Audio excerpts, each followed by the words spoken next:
Who are you? Marc Maron. I'm Marc Maron, a comedian, podcaster, and soon to be star of my own television show. Marc Maron, welcome to South by Southwest in Austin, Texas. Thank you for having me. It's nice to be here. Are you representing the festival? I'm representing Nardwuar, the Human Serviette, and a special gift I have for you right here, Mark, right off the bat. A book by your old buddy. Friedman Brothers. By your old buddy? Oh, no. That's Jeffrey Ross. He just did the forward. But Josh, what is it, Drew Friedman and his brother Josh Allen Friedman, the sons of Bruce J. Friedman, the dark writer. Very good. I love these. Thank you. Old Jewish comedians, and you seem to bring up Rodney Dangerfield quite a bit, don't you, Mark? Lately, Rodney Dangerfield's been on my mind, yes. I think he's one of the great unsung heroes of stand-up comedy. And to be quite honest with you, he doesn't get the respect that he deserves. And you once sat him? Didn't you once seat him and Ted Nugent together in a booth at a place you're working? Yes, Ted Nugent came. It was actually Ted Nugent, Rodney Dangerfield, and Bruce Willis. I was a doorman at the Comedy Store, and there was a special booth that was reserved for the woman who owns the place, Mitzi. But if she wasn't around, you could see important people there or your friends. And they all came in, and I don't know if they were together or not, but they ended up all being seated at this one booth. Ted Nugent, Rodney Dangerfield, and Bruce Willis.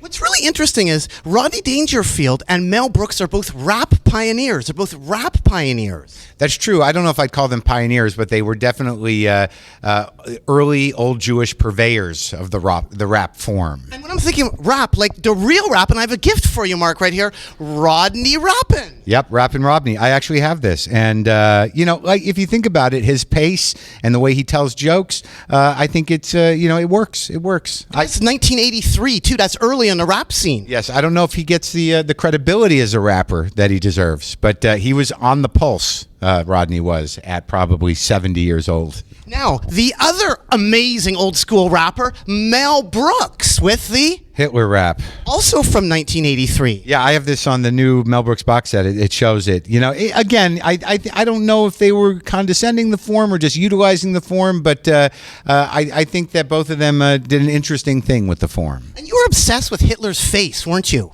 Yes, I was. Where'd you hear that? There was a period there where I was drawing Hitler's face a lot. Unfortunately, it was at Hebrew school. Did not go over well. They did not think I really understood the reality of what that face represented, at a temple. Mark, what can you tell the people speaking about Canada of the genius of Cliff Nesteroff?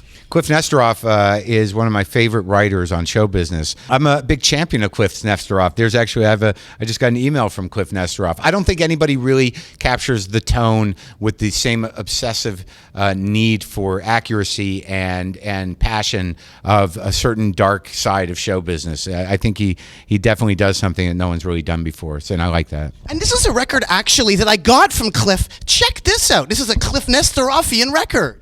Oh, I just read his piece on Joe Ross. Yeah. What can you tell people Joe E. Ross? Well, Joey Ross apparently was a chronic masturbator and whoremonger and marginally talented, not so funny comedian that got a lot of opportunities but never really changed his ways.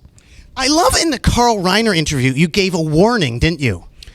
Beforehand, you said there's going to be some swearing. You warned people in the Carl Reiner interview you did. Well, I find that there's some part of me when I talk to Jewish people of that age or older people in general that they don't really take to the filth as easily. There was my grandmother.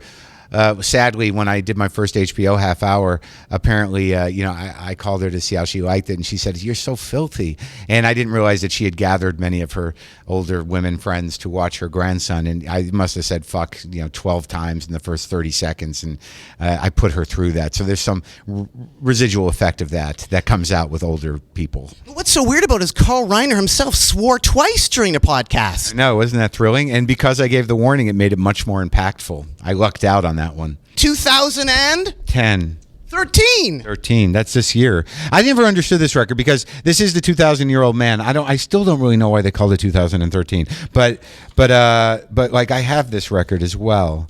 It's fascinating that in your podcast it was revealed the Queen Mum heard this record. What was that all about? Well, I guess she loved Mel Brooks. Who doesn't love Mel Brooks? It was just an amazing little factoid. Yeah, that she was a big fan. I think if I'm not mistaken, Dick Van Dyke's got a Queen story too. Maybe, I don't know, maybe the Queen just was a comedy fan. The little tidbits are interesting about comedy, but also about life. Like Johnny Cochran, he was the guy that prosecuted Lenny Bruce. That's weird. I didn't know that. He was part of that team? Yeah. It wasn't probably him. He was probably a young lawyer working under a public defender at the time. Yeah, because what was the guy?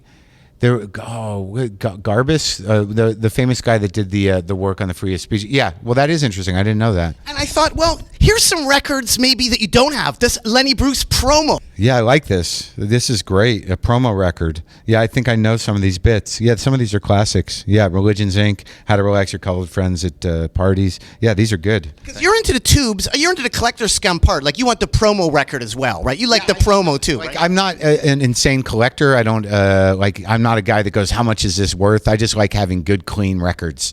There was a show called This Is Not a Test. And it was like an internet show that you pioneered. Like, you're one of the first guys on the internet. People forget, right? I don't know if I was the first guy on the internet, but I think it was certainly one of the first interactive internet shows. Unfortunately, not everyone could really get on the internet. So it was produced by Broadway Video, which is Lauren Michaels' company, and by Lauren Michaels. and by Microsoft. But like, it turned out that we put all this work when we had all these big celebrities and we did talk shows and there were interactive games. But from what I could glean, only people on the Microsoft campus could really watch and play with the show. Marc Maron, do you think Gallagher 2 would have walked out on you? Absolutely not. Gallagher 2 probably would have kept me talking as long as possible. I heard in an interview that Andrew WK possibly stayed in a hotel room beside you, and he might have heard some sexual noises coming from that hotel room. What happened there? Yeah, I can't deny or confirm that situation. Here we are at Austin, Texas. You've been to Vancouver 10 times.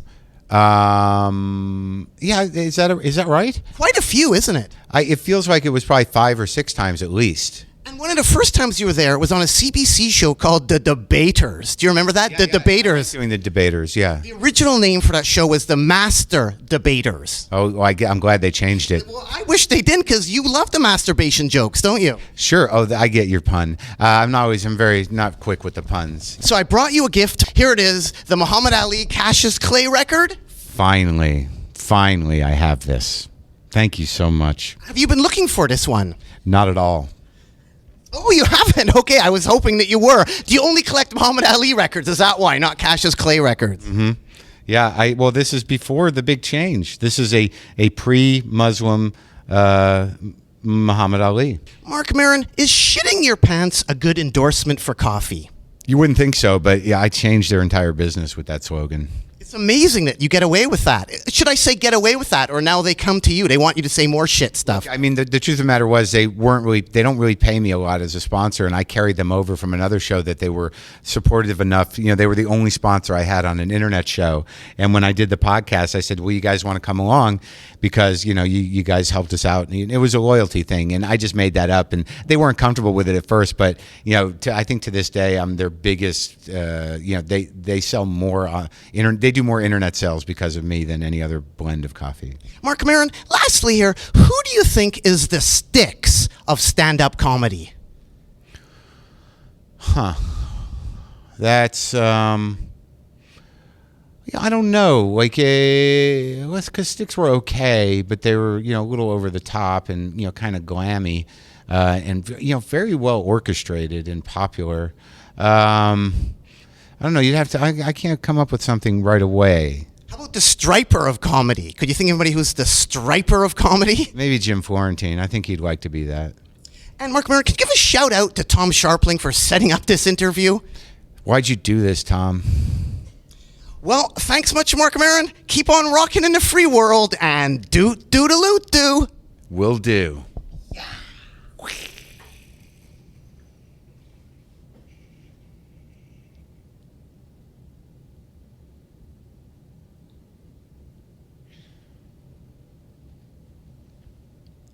Let's end it.